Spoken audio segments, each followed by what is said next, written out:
Panibagong Yugto, isang makabuluhang proyekto hatid ng OWA para sa bawat pamilyang OFW sa Rehiyon 2. Sa puso ng bawat barangay, may isang pamilyang Pilipino na patuloy na nangangarap.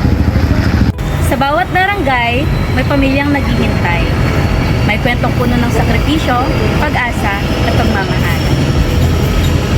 May isang anak, ama, ina o kapatid na nagsasakripisyo sa ibang bansa.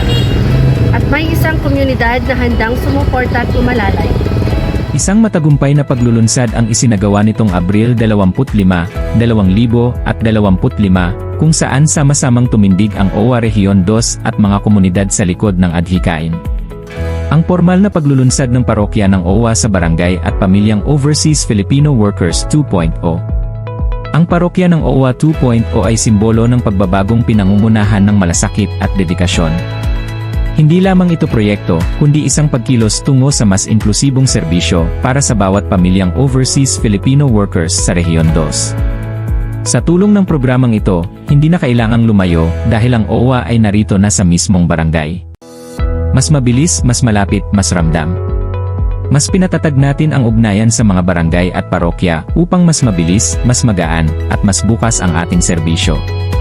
Ito ay hindi lamang proyekto. Ito ay pagmamahalan sa gitna ng sakripisyo. At ito ay serbisyong may puso. Maraming salamat sa lahat ng mga kaparokya, katuwang naming barangay at higit sa lahat, sa bawat pamilyang Overseas Filipino Workers na patuloy na nagtitiwala sa OWA. Ito ang ating panibagong yugto.